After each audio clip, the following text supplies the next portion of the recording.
નમસ્કાર મિત્રો, આજે સીધું ને સટમાં આપણે સાવરકરની કેટલીક સીધી ને સટ વાતો કરવાના છીએ. સાવરકર નેશનાલિસ્ટ હતા કે ટ્રેટર હતા, રાષ્ટ્રવાદી હતા કે રાષ્ટ્રદ્રોહી હતા, એ વિવાદમાં આપણે પડતા નથી.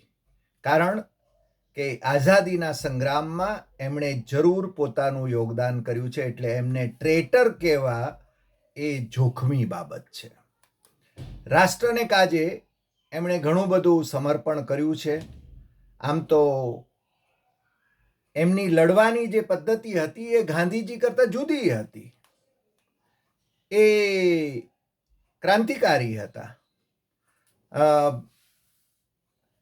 બમ સંસ્કૃતિના પ્રણેતા હતા અને એમને કાળા પાણીની સજા થઈ હતી કે ડબલ જન્મ ટીપ થઈ હતી. જો કે એમણે જેલમાં, આંદામાનની જેલમાં માત્ર 10 વર્ષ, 11 વર્ષ જેટલો સમય ગાળ્યો અને પછી એ છૂટ્યા. એના પછી એમની જે અધિકૃત ગણાય એવી બાયોગ્રાફી ધનંજય કીરે લખી, જે સાવરકરવાદી અને એમના પ્રભાવથી બહુ જ અભિભૂત એવા સ્વાતંત્ર્યવીર સાવરકરના ચેલા કહી શકાય એવા ધનંજય કીરે જે બાયોગ્રાફી લખી છે, એની અંદર પણ એમણે લખ્યું હતું કે રત્નાગીરીમાં એ જ્યારે પ્રતિબંધિત હતા, પ્રતિબંધિત એટલે રત્નાગીરીની બહાર જવા ઉપર એમને માટે પ્રતિબંધ હતો, પણ એ વખતે પણ એમને અંગ્રેજોનું પેન્શન મળતું હતું. પેન્શન શાને માટે મળતું હતું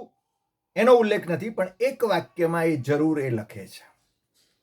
આજકાલ સાવરકરની વિરુદ્ધમાં કોઈ વાત કરે, તથ્યો મૂકે, ત્યારે એને એન્ટી નેશનલ ગણવામાં આવે, એવી એક પરંપરા એસ્ટાબ્લિશ થઈ છે. કોણ ક્યારે ક્યાં હતું એનો સાચો ઇતિહાસ જો મૂકવામાં આવે તો જોખમો ખેડવા જેવી વાત છે. પણ આપણે એ જોખમો ખેડવા છે કારણ કે આપણે સાચી વાત જ મૂકવાની છે. અને બહુ સ્પષ્ટપણે કહું તો સાવરકર જેવા વૈજ્ઞાનિક દ્રષ્ટિકોણ ધરાવનાર વ્યક્તિ એ આ દેશમાં ભાગ્યે જ પેદા થઈ હશે. સાવરકર ધર્મગ્રંથોને તાળાકુંચીમાં બંધ કરી દેવાના પક્ષધર હતા. ગાયના લાલન પાલન વિશે એમના મત જે હતા એ બહુ જાણીતા હતા. ગાયને માતા ગણવા કે દૈવી શક્તિ ગણવા માટે એ તૈયાર નહોતા જ નહોતા. બેરિસ્ટર હતા, લંડનમાં બેરિસ્ટર થયા અને આપણા જે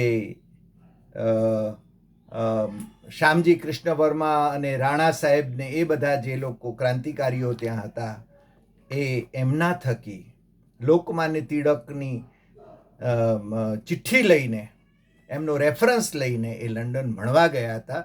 અને લંડનમાં પણ એ 2 વાર ગાંધીજીની સાથેના એમના સંવાદો થયા છે. એમણે સભાની અંદર સાથે મળ્યા છે. ક્યારેક ભોજન વિશે એ વાત કરતા હોય. ગાંધીજી ધારો કે શાકાહારી હતા ને સાવરકર તો એમને તો માંસાહારનો કોઈ બાદ નહોતો, એટલે ભોજન પકાવતા પકાવતા પણ છે ને એમની વાતો થઈ છે. સભાઓની અંદર પણ એમની વાતો થઈ છે. ગાંધીજી અને સાવરકરના મત જુદા હતા. રત્નાગીરીમાં પણ એ જ્યારે નજરકેદ હતા ત્યારે પણ ગાંધીજી એમને ત્યાં મળ્યા હતા. અને ગાંધીજીની હત્યા સાથે જ્યારે એમનું નામ જોડાતું રહ્યું છે અને ખૂબ ગાજવીજ ચાલતી રહી છે, ત્યારે મને લાગે છે કે એ એમાંથી એમને અદાલતે છોડ્યા હતા. એના પછી પણ એમને માથે એ કલંક કાયમ રહ્યું હોવાથી એમને ભારત રત્ન આજ દિવસ સુધી આપી શકાયો નથી. અને સાવરકરને નામને વટાવીને અથવા તો અમે સત્તામાં આવીશું તો ભારત રત્ન આપીશું એવી જે ગુલબાંગો પોકારનાર ભારતીય જનતા પાર્ટીના મિત્રો, મહારાષ્ટ્રની અંદર તો વિધાનસભાની ચૂંટણી વખતે એમણે એમના સંકલ્પ પત્રમાં લખ્યું હતું કે સાવરકરને અમે ભારત રત્ન આપીશું. પણ ભારત રત્ન આપ્યો નહીં. ભારત રત્ન આપવાનું કામ કેન્દ્ર સરકારનું છે. રાજ્ય સરકાર એને માટે ભલામણ કરી શકે, પણ આપવાનું કેન્દ્ર સરકારનું છે. અને કેન્દ્રમાં ભારતીય જનતા પાર્ટીના નરેન્દ્ર મોદી એ વડાપ્રધાન પદે હોવા છતાં આજ દિવસ સુધી, આ ક્ષણ સુધી એમને ભારત રત્ન અપાયો નથી, એ એટલી જ હકીકત છે. સાવરકર અને મારી પાસે બેસુમાર પુસ્તકો છે સાવરકર પરના, અને સાવરકરના પોતે લખેલા માઝી જન્મ ઠેપ અને બાકી એમના ઉપર જેમણે ફિલ્મ બનાવી એ મારા બહુ જ જાણીતા એવા વડીલ જેમણે મને આ ગ્રંથ એમનો ભેટ પણ આપેલો, એના ઉપર લખીને પ્રિય શ્રી હરિ દેસાઈજી કો સાદર સપ્રેમ સુધીર ફડકે 17 જુલાઈ 93 એ વખતે હું સુધીર ફડકેજીને મળેલો. સુધીર ફડકેજીએ એમના ઉપર ફિલ્મ પણ બનાવી. અને સાવરકર સાહિત્યની અંદર પણ એક બહુ જ મોટા ગજાનું વ્યક્તિત્વ. માત્ર ગાંધી હત્યા સાથેના એમના સંબંધને કારણે સાવરકરને બદનામ કરવામાં આવે તો એની સામે આપણને જરૂર વાંધો હોવો જોઈએ. ગાંધી હત્યામાં એ સામેલ હતા કે કેમ એ આખો એક વિવાદનો વિષય છે કપૂર કમિશનના રિપોર્ટ પછી. અને એટલા માટે જ ગાંધીજીના પ્રપૌત્ર તુષારે મહાગ્રંથ લખ્યો છે બહુ જ રિસર્ચ કરીને, લેટ્સ કિલ ગાંધી. એ પણ મારી પાસે છે. અને તુષારના એ ગ્રંથની અંદર આનો જે કપૂર કમિશનનો રિપોર્ટ છે એની અંદર શું છે, કારણ કે આજકાલ છે ને કપૂર કમિશનના રિપોર્ટમાં આ નથી ને તે નથી ને એની બધી વાતો જે કરવામાં આવે છે, એટલે જે લોકોને વધારે રસ હોય એ એની આ ગ્રંથ વાંચી શકે છે. હમણાં એક પુસ્તક આવ્યું, એટલે આમ તો અનેક પુસ્તકો આવ્યા હમણાં થોડા વખતમાં, પણ એમાંનું એક પુસ્તક એટલે ભાઈ ઉદય માહુરકર, પત્રકાર આમ તો ઇન્ડિયા ટુડેના, અને હવે તો ભારત સરકારની અંદર માહિતી કમિશનર છે. એ ઉદય માહુરકર અને ચિરાયુ પંડિતનું આ પુસ્તક આવ્યું, Veer Savarkar, the man who could have prevented partition. Mahurkar પોતે સાવરકરવાદી છે અને સાવરકર અને સંઘને સાથે જોડવાની કોશિશ આ પુસ્તકમાં છે. પણ મેં આના વિશે લખ્યું પણ હતું કે મને એમાં સંઘના પુસ્તકો જે ગ્રંથો છે બનાજોગ અને બીજા બધાના એના અવતરણો સિવાય નવું કાંઈ નથી. મોદી માટેના પ્રેમભાવ અને મોદી સાવરકર એરામાં આપણને લાવી રહ્યા છે એની પ્રશસ્તિ સિવાય મને આમાં બહુ ઝાઝું દેખાતું નથી. પણ બીજું એક પુસ્તક જે આવ્યું છે બહુ મોટું પુસ્તક છે અને એના પણ છે ને 2 ભાગ છે. આ બંને ભાગ હમણાં આવ્યા. આ પહેલો આવ્યો તો 1883 થી 1924 અને 1924 થી 1966. આ 1924 એટલે એ સાવરકર છૂટ્યાની વાત છે, 1923-24ની વાત છે, ત્યાં સુધીનું આ પુસ્તક છે. અને એના પછી સાવરકરના નિધન સુધીનું આ પુસ્તક છે. પણ હું હજુ હમણાં જ સાવરકર વિશે જે બહુ જ અધિકૃતપણે વાત કરી શકે એવા શેષરાવ મોરે, ડૉક્ટર શેષરાવ મોરેની સાથે હું વાત કરી રહ્યો હતો. અને ડૉક્ટર શેષરાવ મોરેએ મને બહુ સ્પષ્ટપણે કહ્યું કે આ પુસ્તક કટપેસ્ટ સિવાય બીજું કાંઈ નથી. ફલાણાએ આમ કહ્યું છે, ઢીંકણાએ આમ કહ્યું છે, એના સિવાય બહુ કંઈ નથી. અંગ્રેજીમાં મહાગ્રંથો અને માર્કેટિંગ ઘણું બધું થાય છે, એનો એક પ્રકાર છે એવું એમણે કહ્યું હતું. અને શેષરાવ મોરેને જ્યારે મેં વાત કરી કે the man who could have prevented partition, હકીકતમાં ડિસેમ્બર 1937માં હિન્દુ મહાસભાના અખિલ ભારતીય અધિવેશનમાં અમદાવાદમાં, એ લોકો કર્ણાવતી કહે એને, પણ અમદાવાદમાં જ્યારે સાવરકર આવ્યા અને એમણે જે ભાષણ આપ્યું એની અંદર Hindu and Muslims they two are separate nations in India, આ વાત છે ને બહુ સ્પષ્ટપણે એમણે કહી છે.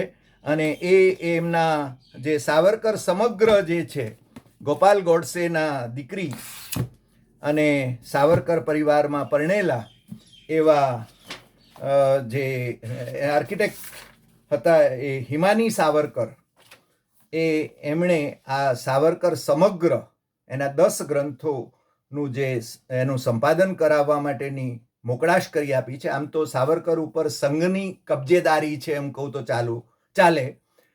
સ્વાતંત્ર્યવીર સાવરકર સ્મારક હોય કે આ બધા પ્રકાશનો હોય, આના ઉપર સંઘની છાંટ એ જરૂર વર્તાય છે. એ આપણે અત્યારના તબક્કે કહેવું પડે.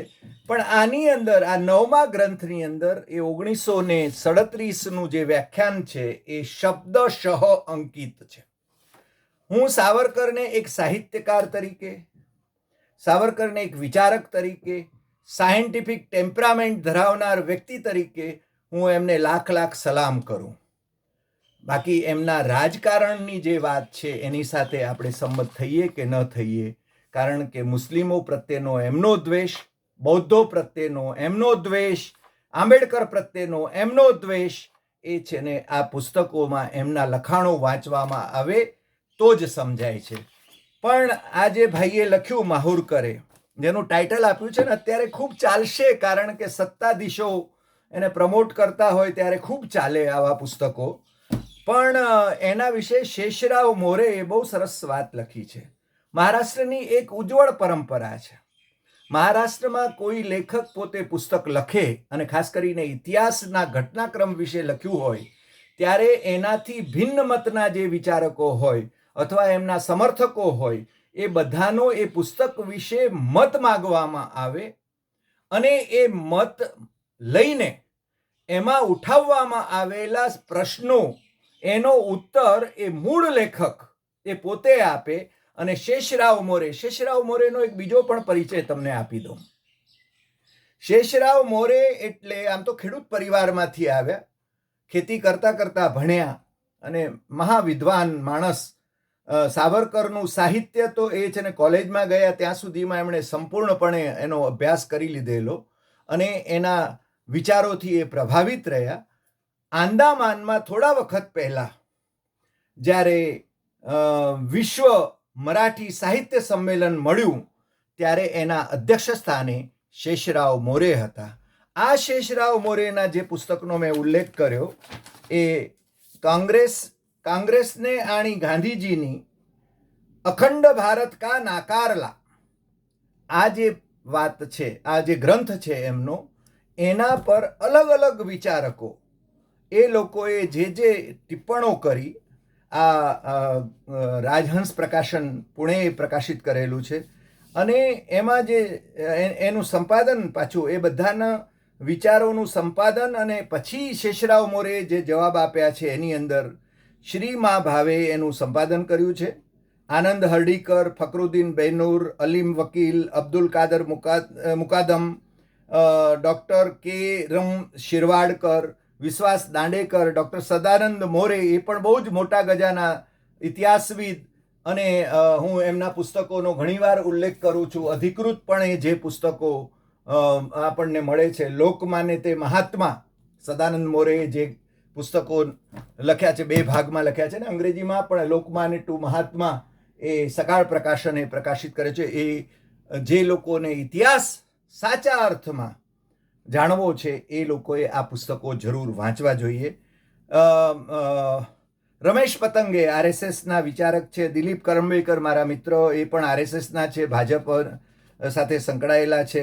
માધવ ગોડબોલે એ આઈએએસ અધિકારી રહ્યા. પ્રદીપ રાવત અને પછી છે ને શેષરાવ મોરે એનો જવાબ આપ્યો છે. જે માણસ એમ કે વિભાજન ટાળી શક્યો હોત, સરદાર સાહેબ મૂર્ખ નહોતા કે એમણે સૌથી પહેલા ભાગલાનો સ્વીકાર કર્યો. ને ગઈકાલે હું શેષરાવ મોરેની સાથે વાત કરતો હતો ત્યારે એમણે કહ્યું હતું કે સરદારની એ વાત સાચી કે અંગ સડતું હોય ત્યારે એને કાપીને ફેંકી દેવું પડે. અને સરદાર સાહેબની એ વાત હતી કે 20% છે ને આપણે એને આપી દીધું પાકિસ્તાન અને આપણી પાસે 80% જેટલું ભારત રહ્યું. અને આ જો ન કર્યું હોત તો શું થાત, એ સંજોગોની આખી ભૂમિકા ઉપર સરદાર સાહેબે તો પોતે કોન્સ્ટિટ્યુઅન્ટ એસેમ્બલીમાં વાત કરી છે, પણ શેષરાવ મોરે સાથે પણ મારી બહુ જ વિગતે વાત થઈ. પણ સાવરકર એમ કે ભાગલા ટાળી શક્યા હોત, આવું જ્યારે કોઈ આપણને ઉઠા ભણાવે ત્યારે મારે શેષરાવ મોરે, સદાનંદ મોરેના પ્રશ્નના ઉત્તરમાં આમાં જે લખ્યું છે, આ પ્રતિવાદ કરીને પાછું એક પુસ્તક પ્રકાશિત થયું છે. આ પુસ્તકના અનુસંધાનમાં જ શ્રી મા ભાવે એનું સંપાદન કરેલું છે અને એના 348મા પાને આ નોંધ કરવામાં આવી છે. એ કહે છે કે વિભાજન વખતે વિભાજનનો આખું જે નાટકીય વળાંકો ચાલી રહ્યા હતા ત્યારે હિન્દુવાદી સંગઠના એટલે કે રાષ્ટ્રીય સ્વયંસેવક સંઘ અને હિન્દુ મહાસભાએ કઈ ભૂમિકા પાર પાડી, આવો પ્રશ્ન એમણે ઊભો કર્યો હતો. ત્યારે શેષરાવ મોરેએ કહ્યું છે કે આ સંગઠનોમાં કોઈ સામર્થ્ય નહોતું, એમની કોઈ હેસિયત જ નહોતી, જનતાનું સમર્થન નહોતું, બ્રિટિશ દરબારી કિંમત नव्हती, એની કોઈ કિંમત જ નહોતી બ્રિટિશ દરબારમાં. फाळणी टाळणे वा करणे काही त्यांचा मर्यादेत नव्हते. આમાં એવું છે કે એમની હેસિયતની બહારની વાત હતી. એ વખતે છે ને હિન્દુ મહાસભા કે રાષ્ટ્રીય સ્વયંસેવક સંઘની કોઈ હેસિયત નહોતી કે એ વખતે ફાળણીને રોકી શકે, એટલે કે વિભાજનને રોકી શકે અથવા વિભાજન કરાવી શકે. અને એટલા માટે જ એમની કોઈ ભૂમિકા એમાં નહોતી. માત્ર રાષ્ટ્રીય સ્વયંસેવક संघ એને કયા घटनात्मक स्वरूपाचा अखंड भारत पाहिजे होता हे आम्हाला अजूनही समजलेला नाही. ગુરુજીએ વાત કરી છે કે અખંડ ભારત તો થઈને રહેશે. આરએસએસની વેબસાઇટ ઉપર આજે પણ છે ને સ્ક્રોલ ચાલે છે, પણ એમને કયા પ્રકારનું અખંડ ભારત જોઈએ છે એ એમનું કોઈ સ્પષ્ટ નથી. એ બાબતે આજે પણ મોહનરાવજી ભાગવત જે સરસંઘ ચાલક છે એમના નિવેદનોને આધારે મારી સાથેની ચર્ચામાં પણ એ કહી રહ્યા હતા. જ્યારે સાવરકરની વાત આવે ત્યારે ઘણી વખતે સાવરકરને વીર કોણે કહ્યા એની વાત પણ ઘણા લોકોને પ્રશ્ન થાય છે. અને મારે તમને કહેવું જોઈએ કે પારસ શર્મા કરીને એક ભાઈ છે, એમણે પવન કુલકર્ણી ના એક લેખ ઉપર બહુ જ ઉહાપો મચાવ્યો. અને એમનું એમ કેવું, એક પુસ્તકની વાત છે, જે પુસ્તક the life of Swatantryaveer Savarkar by Chitragupta. આ પુસ્તક, આ ચિત્રગુપ્ત એટલે કોણ? તો મારી પાસે, અને એ પુસ્તક પણ અવેલેબલ છે મારી પાસે, એ પુસ્તકની અંદર જે સ્પષ્ટ કરવામાં આવ્યું છે, જેમણે એની પ્રસ્તાવના લખી છે, અને મારી પાસે જે છે એ 1986ની એડિશન છે. એ એડિશનમાં અને એના જે એ પુસ્તકની પ્રસ્તાવના જેમણે લખી છે એ ભાઈ શ્રી બહુ જ જાણીતા સંઘનિષ્ઠ ઇતિહાસકાર રહ્યા. સંઘનિષ્ઠ એટલે કે આરએસએસના સમર્થક ઇતિહાસકાર રહ્યા. ટીપુ સુલતાનની સિરિયલ આવી ત્યારે એમણે મુંબઈમાં બહુ જ ઉહાપો મચાવેલો એની વિરુદ્ધમાં. ડૉક્ટર રવિન્દ્ર વામન રામદાસ 26 ફેબ્રુઆરી 1986ના રોજ એ લખે છે કે આ ચિત્રગુપ્ત એટલે બીજું કોઈ નહીં પણ એ સ્વાતંત્ર્યવીર સાવરકર પોતે. એ વાત એમણે છે ને આની અંદર નોંધી છે. ને આ પુસ્તક મેં જ્યારે સૌથી પહેલાં એ જોયું ત્યારે સ્વાતંત્ર્યવીર સાવરકર સ્મારક, રાષ્ટ્રીય સ્મારક મુંબઈનું જે છે શિવાજી પાર્ક પરનું, એની વેબસાઇટ ઉપર મને એ જોવા મળ્યું હતું. આ પુસ્તક મેં ડાઉનલોડ પણ કરી લીધું છે. અને હવે આ બીજા મિત્રો નવો ઇતિહાસ જે ઘડી રહ્યા છે એ લોકો એમ કહે છે, આ પેલા ભાઈની જે મેં વાત કરી એ કહી રહ્યા છે કે પારસ શર્મા, કે આ પુસ્તક કેમ કે સાવરકરે પોતે નથી લખ્યું, પણ એ VVS અય્યર એમણે લખ્યું છે, અથવા તો આ ભાઈ વિક્રમ સંપતના કહેવા મુજબ એમ કે એ છે ને રાજગોપાલાચાર્યે લખ્યું છે. મને લાગે છે કે આની અંદર કેટલું તથ્ય છે એ હજુ બધાએ તપાસવાની, ચકાસવાની જરૂર છે. પણ સાવરકરે પોતે પોતાની આત્મકથા અને બાયોગ્રાફી તરીકે લખી હોય એવું પણ બની શકે. એટલે આ પુસ્તકના સંદર્ભમાં આટલી વાત આપણે જરૂર કરીએ. અને મેં કહ્યું એમ કે વિભાજન ટાળવાની વાત ક્યાં આવી? અને બીજું, સાવરકર અને મુસ્લિમ લીગના સંબંધો શું હતા એના વિશે પણ આપણા નેતાજી સુભાષચંદ્ર બોઝની આત્મકથા ધ ઇન્ડિયન સ્ટ્રગલ 1920 થી 42 વચ્ચેની જે છે એ સુભાષચંદ્ર બોઝની આત્મકથાની અંદર બહુ સ્પષ્ટપણે નેતાજી સુભાષચંદ્ર બોઝ અને સાવરકરની મુલાકાત અને નેતાજી સુભાષચંદ્ર બોઝ અને ઝીણાની મુલાકાત જે 1940માં મુંબઈમાં થઈ હતી એનો નિષ્કર્ષ એ હતો જે નેતાજીએ લખ્યું છે કે from these interviews the writer, એટલે કે Netaji, was forced to the conclusion that nothing could be expected from either the Muslim League or the Hindu Mahasabha. સાવરકરને બ્રિટિશ આર્મીમાં વધુ ને વધુ ભારતીયો જોડાય અને એના સંદર્ભમાં એમને તાલીમ મળે એ જ એમનો વિચાર હતો. જ્યારે ઝીણાને પોતાનું પાકિસ્તાન મળે એનો જ વિચાર હતો. એમને છે ને ભારત આઝાદ થાય એમાં બહુ ઝાઝો રસ નહોતો. ગાંધીજીએ પણ જે યંગ ઇન્ડિયામાં એમણે એક લેખ લખેલો કે સાવરકર બંધુઓને મુક્ત કરવા જોઈએ. 1920ના 26 મેના રોજ એમણે યંગ ઇન્ડિયામાં આ લેખ લખ્યો છે. જેમને જોવું હોય એ ગાંધી હેરિટેજ પોર્ટલ ઉપર આ અંક પણ અવેલેબલ છે, એટલે તમે એ ચકાસી શકો છો એમાંની આ વિગતો કે સાવરકરની મુક્તિ થવી જોઈએ. સાવરકર બંધુઓની, સાવરકરના મોટાભાઈ પણ આંદામાનમાં જેલમાં હતા, એમની પણ મુક્તિ થવી જોઈએ. એમને છે ને આઝાદી માટેના લડવૈયાઓ તરીકે, રાજકીય લડવૈયાઓ તરીકે એમને ગણવા જોઈએ અને એમની પિટિશનનો લાભ મળવો જોઈએ. હમણાં રાજનાથસિંહ, આપણા સંરક્ષણ મંત્રીએ જે વાત કરી, જે ગપ્પા માર્યા, એમણે કહ્યું કે ગાંધીજીએ એમને સલાહ આપી હતી કે તમે મર્સી પિટિશન કરો, તમે અંગ્રેજને દયાની અરજી કરો, એટલે એમણે કરી હતી. હકીકતમાં ગાંધીજીની જે દયાની અરજીવાળી વાત છે એમાં દયાની અરજીની વાત નથી, મર્સી પિટિશનની વાત નથી. ગાંધીજીએ ખાલી એમ કે પિટિશન કરવાની વાત કરી હતી.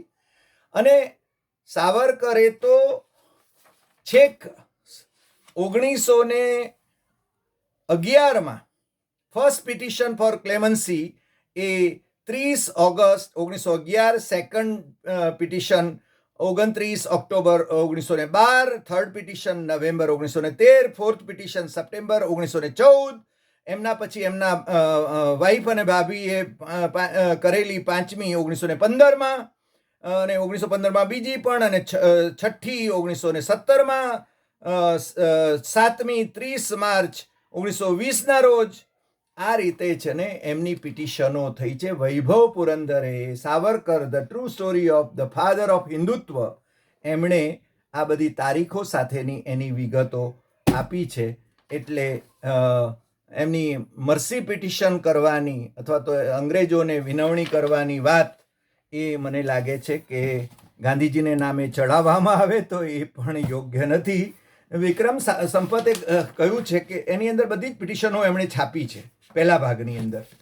એ પિટિશનો જેમને રસ હોય એ વાંચી શકે છે. એ પણ હમણાં મારા બહુ જ અંગત મિત્ર શેષાદ્રીચારી, આમ તો સંઘના પ્રચારક રહ્યા, પ્રચારકમાંથી એ ભાજપમાંના ડેપ્યુટેશન ઉપર હતા અને ભાજપના અટલજીના વખતમાં વિદેશ વિભાગના પ્રભારી પણ હતા. એ શેષાદ્રીચારીએ હમણાં છે ને એક નિવેદન કર્યું છે કે ઝીણા જો પ્રાઇમ મિનિસ્ટર હોત તો ભાગલા ટળી શક્યા હોત. ઇતિહાસમાં ઇફ એન્ડ બટ્સ નથી આવતું, પણ હવે તો નવો ઇતિહાસ રચાય છે, નવો ઇતિહાસ લખાય છે, નવો ઇતિહાસ બોલાય છે, નવો ઇતિહાસ શોધાય છે, અને એને કઈ રીતે એનો પ્રસાર કરાય છે એ બધા જ જાણે છે. પણ ભાઈ શ્રી શેષાદ્રીચારી કદાચ એ ઉલ્લેખ કરવાનું ભૂલી ગયા કે સૌથી પહેલા ઝીણાને પ્રાઇમ મિનિસ્ટર થવા માટેની ઓફર એ નેતાજી સુભાષચંદ્ર બોઝે કરી હતી. આપણે ત્યાં એમ કહે છે કે ગાંધીજીએ પ્રયત્ન કર્યો ને ઝીણાને કહ્યું કે તમે વડાપ્રધાન થાઓ પણ ભાગલા ટાળો. પણ હકીકતમાં સૌથી પહેલી ઓફર જે કરી હતી એ નેતાજી સુભાષચંદ્ર બોઝે કરી હતી. એના પછી ગાંધીજીએ એમને વડાપ્રધાન થવાની ઓફર કરી હતી. નેતાજી, તમને ખ્યાલ હશે, નેતાજી તો બહુ જ મુસ્લિમો જેમને ખૂબ પ્રેમ કરતા હતા, અને નેતાજીના પોતાના અંગત જે મિત્રો હતા, અંગત જે વિશ્વાસુ સાથીઓ હતા, ઇન્ડિયન નેશનલ આર્મીમાં જે સાથીઓ હતા, એમાંના મુખ્ય જે માણસો હતા એ મુસ્લિમો હતા, હિન્દુઓ હતા અને શીખો હતા. અને નેતાજી જે નામ લઈને ગયા એ એમનું પોતાનું નામ પણ એમણે એવું રાખ્યું હતું, મોહમ્મદ ઝિયાઉદ્દીન, જ્યારે અલોપ થયા કોલકાતાથી ત્યારે. અને આ નેતાજીની વાત, આ નેતાજીની જે 2 ભાગમાં મારી પાસે તો એમની ઓટોબાયોગ્રાફી છે, એન ઇન્ડિયન પિલગ્રીમેજ એન અનફિનિશ ઓટોબાયોગ્રાફી અને ધ ઇન્ડિયન સ્ટ્રગલ 1920થી 42 સુધીની એ નેતાજી બોઝ. જુઓ, આપણે ઘણી વખતે વીર કોણે કયા, હું કાલે છે ને સદાનંદ મોરે અને શેષરાવ મોરેની સાથે વાત કરી રહ્યો હતો ત્યારે એમણે બહુ સ્પષ્ટ કહ્યું કે લોકો ઘણી વખતે ક્યારેક છે ને કોઈક શબ્દ પકડી લે છે. ગાંધીજીને સૌથી પહેલા રાષ્ટ્રપિતા કોણે કહ્યા? આજકાલ ગાંધીજીને રાષ્ટ્રપિતા કહેવાય કે નહીં એના વિશે પ્રશ્નો ઉઠે છે. તો જુલાઈ 1944માં ઇન્ડિયન નેશનલ આર્મીના સુપ્રીમો તરીકે જ્યારે રંગૂન રેડિયો પરથી એમણે પ્રસારણ કર્યું ત્યારે નેતાજીએ, ત્યારે એમણે ગાંધીજીના આશીર્વાદ માંગતા એમને ફાધર ઓફ ધ નેશન કહ્યા હતા. આજે ઘણા લોકોને એમને ફાધર ઓફ ધ નેશન કહેવાય કે નહીં એના વિશે વિવાદ કરવામાં રસ છે. અને બીજું, આપણે ત્યાં લોકમાન્ય તિલક અથવા મહાત્મા ગાંધી, ગાંધીજીને મહાત્મા કોણે કહ્યા? તો ગુજરાત વિદ્યાપીઠમાં જ્યારે રામચંદ્ર ગુહા એ વ્યાખ્યાન આપવા માટે, દીક્ષાંત સમારોહનું વ્યાખ્યાન આપવા માટે આવ્યા ત્યારે એમણે કહ્યું હતું કે ડૉક્ટર પ્રાણજીવન મહેતા એમણે 1910માં એમને પત્ર લખેલો, એની અંદર ગાંધીજીને મહાત્મા કહ્યા હતા. લોકમાન્ય તિલકને લોકમાન્ય તરીકે આપણે ઓળખીએ છીએ, ગાંધીજીને રાષ્ટ્રપિતા તરીકે ઓળખીએ છીએ. મને સદાનંદ મોરે અને આમની સાથેની વાતચીતમાંથી એક નીકળ્યું કે આચાર્ય પી.કે. અત્રે, શેષરાવે મને કહ્યું કે આચાર્ય પી.કે. અત્રે સાવરકરને માટે સ્વાતંત્ર્યવીર શબ્દ પ્રયોગ કર્યો અને એ છે ને ઊભા મહારાષ્ટ્રમાં ઝીલાયો. એટલે એમને વીર કોણે કહ્યા? એમણે પોતે પોતાની બાયોગ્રાફી જે લખ્યાની વાત છે ચિત્રગુપ્તને નામે, એની અંદર વીર પોતે થઈ ગયા કે પછી બીજા બધાએ એમને વીર તરીકે સ્વીકાર્યા? એ બાબત આપણે છે ને સમજવી જોઈએ. પણ સાવરકરને નામે જે પ્રકારે વિવાદો ઊભા થઈ રહ્યા છે, આ એક મોટા ગજાના ક્રાંતિકારી, એમના દરેક ક્રાંતિકારી કે રાજકીય નેતાઓના જીવનમાં જુદા જુદા વળાંકો આવતા હોય છે, પણ એને કારણે એમને બદનામ કરવા એ મારી દ્રષ્ટિએ યોગ્ય નથી. ઇન્દિરા ગાંધી કોંગ્રેસના અધ્યક્ષા હતા અને ઇન્દિરા ગાંધી કોંગ્રેસના વડાપ્રધાન પણ હતા. એમણે સાવરકરની ટપાલ ટિકિટ બહાર પાડી હતી. એટલું જ નહીં, પણ મુંબઈમાં સ્વાતંત્ર્યવીર સાવરકર રાષ્ટ્રીય સ્મારકની જ્યારે સ્થાપના કરવાની હતી ત્યારે એમણે અંગત રીતે એ સ્મારક માટે પોતાનો ચેક પણ મોકલાવીને એમને બાહોશ લડવૈયા, આઝાદીના લડવૈયા તરીકે એમણે બિરદાવ્યા હતા. એ એટલી જ હકીકત છે. એટલે સાવરકરને વિશે અનેક, એમનું જીવન બહુ આયામી હતું. એમના સાહિત્યકાર તરીકે અને ભાષા શુદ્ધિની વાત કરતા સાવરકર, એમને પણ આપણે લાખ સલામ કરવી પડે.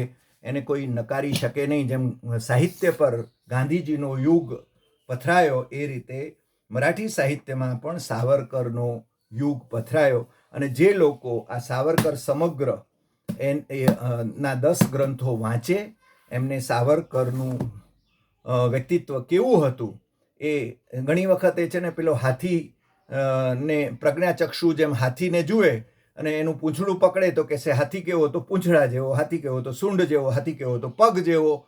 આવી રીતે જે લોકો માને છે, મને લાગે છે કે સાવરકરના સમગ્ર દર્શનની વાત આપણે કરવી જોઈએ, એમના યોગદાનની વાત કરવી જોઈએ. ક્યારેક કોઈક ક્ષણે એમના વિચારો ગાંધીજીની સાથે ટકરાતા હશે અને ભિન્ન મત ધરાવતા હશે. ગાંધીજી અહિંસાના માર્ગે આઝાદી માટેની લડત ચલાવી રહ્યા હતા. સરદાર પટેલ, નહેરુ, મૌલાના આઝાદ, આ બધા છે ને અહિંસાવાદી હતા. કોંગ્રેસના લોકો અહિંસાવાદી હતા. જ્યારે બીજા જે ક્રાંતિકારીઓ હતા એ લોકો કોઈ પણ માર્ગે હિંસાનો માર્ગ અપનાવવો પડે તો પણ એ અપનાવીને પણ આ અંગ્રેજોને અહીંયાથી ખદેડવા જોઈએ એવા પક્ષના હતા. એમના અને નેતાજીના મતભેદો પણ હશે. ક્યારેક એવો દાવો કરાય છે કે સાવરકરના કહેવાથી નેતાજી વિદેશ ચાલ્યા ગયા, પણ એ વાતમાં પણ મને બહુ ઝાઝું તથ્ય જણાતું નથી. કારણ કે નેતાજીની આત્મકથામાં એવી કોઈ વાત નોંધવામાં આવેલી નથી. એટલે મને લાગે છે ત્યાં સુધી આપણી પાસે જ્યાં સુધી આધારો ન હોય ત્યાં સુધી આવી વાતો એ કલ્પનાના ઘોડા જેવી લાગે.